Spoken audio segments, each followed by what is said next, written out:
Sastra channel நேயர்களுக்கு நமஸ்காரம். அனுதினம் ஆனந்தம் நிகழ்ச்சியில் உங்கள் அனைவரையும் சந்திப்பதில் மிக்க மகிழ்ச்சி.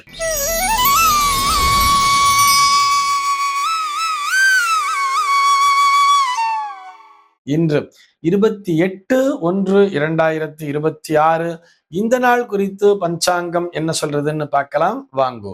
இன்றைய தினம் விஸ்வாவசு வருடம் தை மாதம் 14ஆம் தேதி புதன்கிழமை. திதி பார்த்தோம்னா வளர்பிறை தசமி திதி மாலை 4:36 வரைக்கும் இருக்கு. அதனைத் தொடர்ந்து வளர்பிறை ஏகாதசி திதியானது வந்து விடுகிறது. இன்னைக்கு நட்சத்திரம் பார்த்தோம்னா கிருத்திகை நட்சத்திரம் காலை 9:25 வரைக்கும் இருக்கு. அதனைத் தொடர்ந்து ரோகிணி நட்சத்திரம் என்பதும் வந்து விடுகிறது. காலை 9:25 வரை, அதாவது கிருத்திகை நட்சத்திரம் இருக்கின்ற வரை இந்த நாளானது ஒரு அமிர்த யோகம் கூடிய நாளாக இருக்கிறது. அதனைத் தொடர்ந்து சித்த யோகம் என்பதும் வந்து விடுகிறது. இது போக பஞ்சாங்கத்திலே வரக்கூடிய யோகம் அப்படின்னு சொல்லி பார்த்தோம்னா இன்றைக்கு பிராமியம் அப்படிங்கிற ஒரு நாம யோகத்தை கொடுத்திருக்கா. கரணம் பார்த்தோம்னா கரஜை அப்படிங்கிற ஒரு கரணத்தை கொடுத்திருக்கா. இந்த நாளானது ஒரு கீழ்நோக்கு நாளாக அமைந்திருக்கிறது. இன்னைக்கு என்ன ஸ்பெஷல் அப்படின்னு சொல்லி பார்த்தோம்னா இந்த நாளானது ஒரு வளர்பிறை சுப முகூர்த்த நாளாகவே அமைந்திருக்கிறது. காலையில கொஞ்ச நேரம் தான் கிருத்திகை நட்சத்திரம்ங்கிறது இருக்கு. அதுக்கப்புறம் ரோகிணி நட்சத்திரம் அப்படிங்கிறது வந்துடுறதுனால இந்த நாள் முழுக்கவே நம்ம நிறைய நல்ல விஷயங்களை செய்யலாம் அப்படிங்கிறதுக்காக நினைவூட்டுகிறோம். சென்னையை பொறுத்தவரை இன்றைய தினத்தினுடைய சூரிய உதயம் என்பது காலை 6:39 சூரிய அஸ்தமனம் என்பது மாலை 6:04 சந்திர உதயம் என்பது மதியம் 1:37 சந்திர அஸ்தமனம் என்பது இரவு 2:52 சம்பவிக்கிறது. பிரம்ம முகூர்த்தம் பார்த்தோம்னா நாளைய தினம் அதிகாலை 4:58 முதல் காலை 6:39 வரையில் நீடித்திருக்கிறது. சென்னையை பொறுத்தவரை இன்றைய தினத்தினுடைய ராகு காலம் என்பது மதியம் 12:21 முதல் 1:47 வரையிலும், யமகண்டம் என்பது காலை 8:04 முதல் 9:30 வரையிலும், குளிகை காலம் என்பது பகல் 10:56 முதல் மதியம் 12:21 வரையிலும் சம்பவிக்கிறது. தினாந்தம் பார்த்தோம்னா இன்றைய தினம் இரவு 1:56 கொடுத்திருக்கா. சூலம் பார்த்தோம்னா இன்றைக்கு வடக்கே சூலம் மதியம் 12:44 வரையில் அந்த சூல தோஷம் என்பது உண்டு. அதற்குரிய பரிகாரமாக பால் அறிந்துவிட்டு வடக்கு திசையை நோக்கி பயணிக்கலாம் அப்படிங்கிறதையும் சொல்லி இருக்கா. இன்றைய தினத்தினுடைய ஜோதிட தகவலாக நம்ம என்ன பார்க்க போறோம் சொல்லி பார்த்தோம்னா ஜாதகத்திலே கிரகங்கள் அந்த பாவகங்களிலே நின்ற பலன் அப்படிங்கிறத பார்த்துட்டு வரும். அந்த வரிசையிலே நேற்றைய தினம் சூரியனை பார்த்தோம். இன்றைக்கு சந்திரனை பார்க்க போகிறோம். சந்திரன் ஜென்ம லக்னத்திலேயே, அதாவது 1ஆம் பாவகத்தில் அமர்ந்திருந்தால் என்ன பலன் அப்படின்னு சொல்லி பார்த்தோம்னா நல்ல மனதினை உடையவர், ஒரு சென்டிமெண்டல் ஃபீலிங் அப்படின்னு சொல்றா இல்லையா, அன்பு பாசம் கருணை இது அனைத்தையும் உடையவர் அப்படின்னு சொல்றா. மிகவும் அழகானவர், பார்ப்பதற்கு மிகவும் அழகாக இருப்பார், சௌமியமாக இருப்பார் சொல்றா.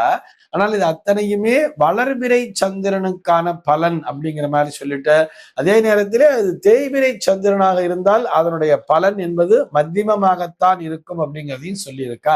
இது எல்லா பாவங்களுக்கான பலன்லையும் இதே தான் சொல்றா. 2 சந்திரன் 3 சந்திரன் 4 சந்திரன் வந்தா கூட வளர்பிறை சந்திரன் என்பது ஒரு நல்ல பலனை தரும்.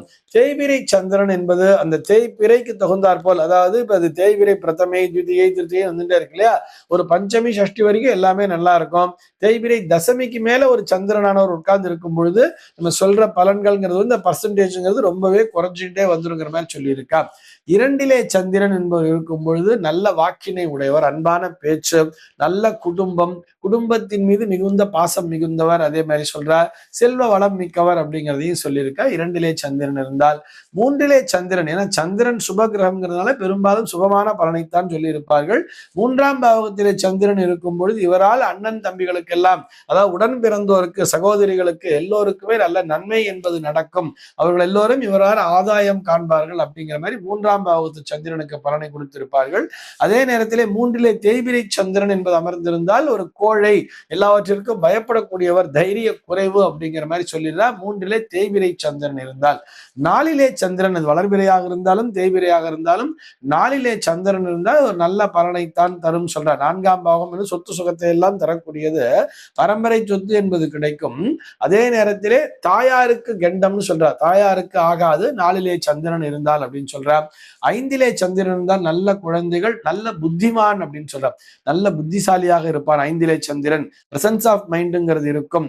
அந்த நேரத்திற்கு தகுந்தால் போல் பேசக்கூடிய திறனை கொடுத்துவிடும் 5லே சந்திரன் என்பது. இதுபோல நிறைய மொழிகளை கற்றுக்கொள்ளக்கூடிய திறன் என்பதையும் 5ஆம் பாவத்து சந்திரனானவர் கொடுத்து விடுவார். சிந்தனை என்பது நல்ல சிந்தனையாக இருக்கும் சொல்லிட்டு 5லே சந்திரனை பற்றி சொல்கிறார்கள்.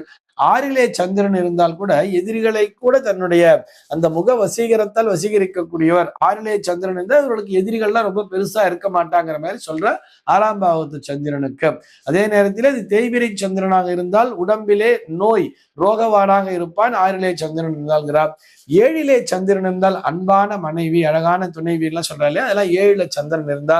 அதே மாதிரி பெண்களாக இருந்தாலும் நல்ல கணவன், நல்ல சென்டிமெண்டல் ஃபீலிங்லாம் இருக்கக்கூடிய ஒரு கணவன், தன்னை பாதுகாக்கக்கூடிய கணவனாக அமைவான் 7லே சந்திரன் இருந்தால்கிறார். 8லே சந்திரன் இருந்தால், 8லே வளர்விரை சந்திரன் இருந்தால் அது ஆயுசு தீர்க்கம் அப்படின்னு சொல்றா.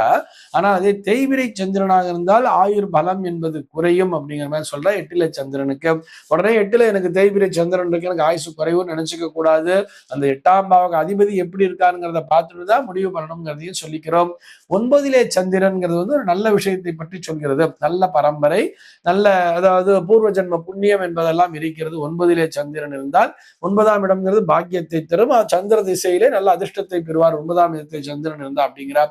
10லே சந்திரன் அப்படிங்கிறது கீர்த்திமான் அப்படின்னு சொல்றார். நல்ல புகழ் பெறக்கூடியவன் 10லே சந்திரன் இருந்தால் தன்னுடைய உத்தியோகத்தின் மூலமாக பலருக்கும் உதவி செய்யக்கூடிய எண்ணத்தை பெற்றிருப்பார் 10லே சந்திரன் இருந்தால்கிறார். 11லே சந்திரன் வந்து நல்ல புகழை தரும், நிறைய மொழி அறிவு, ஞானம், ஆச்சார சீலனாக இருப்பான் 11லே சந்திரன் இருந்தான்கிறார். 12லே சந்திரன் இருந்தால் கண் நோய் என்பது வரும், குறிப்பாக இடது கண் என்பது பாதிக்கப்படுங்கிற மாதிரி 12லே சந்திரன் இருந்தா சொல்றார். இது போக உடல் ஆரோக்கிய குறைவுன்னு சொல்லிட்டு இது எல்லாவற்றையும் விட தூரதேச பிரயாணம் மேற்கொள்வான்னு சொல்றார். 12லே சந்திரன் இருந்தால் கண்டிப்பாக அவன் உள்ளூர்ல இருக்க மாட்டான். 12ஆம் பாவத்து சந்திரன் வந்து அவனை வெளியூர் பிரயாணத்திற்கு அனுப்பும். அதுவும் கடல் கடந்து செல்லக்கூடிய அம்சத்தை அந்த 12ஆம் பாவத்து சந்திரன் என்பது கொடுத்து விடும். அது வளர்பிறை சந்திரனாக இருந்தால் வெளியூர்ல போய் சம்பாதிக்கிறதுங்கிறது ரொம்ப நல்லாவே இருக்கும்னு சொல்ற. தேய்பிரை சந்திரனா இருந்தா வெளியூர் போனாலும் கொஞ்சம் இழப்புங்கிறது வரும் அப்படிங்கிற மாதிரி தேய்பிரை சந்திரனுக்கான பலனை கொடுத்திருப்பார்கள். இப்படி சந்திரன் என்பவர் ஒரு சுப கிரகம் என்பதால் 12 பாவகத்திலேயுமே பெரும்பாலும் சுப பலன்களைத்தான் கொடுத்திருப்பார்கள். இந்த தகவலோடு இன்றைய தினம் உங்களிடமிருந்து நான் விடைபெற்றுக் கொள்கிறேன். மீண்டும் உங்கள் அனைவரையும் நாளைய தினம் ஒரு புதிய தகவலோடு சந்திக்கிறேன். குறிப்பா நாளைக்கு என்ன பார்க்க போறோம்னா 12 பாவங்களிலும் செவ்வாய் நின்ற பலனைத்தான் பார்க்க போகிறோம். அன்பர்கள் அனைவருக்கும் அனுதினமும் ஆனந்தமாய் அமைய பிரார்த்திக்கிறேன்.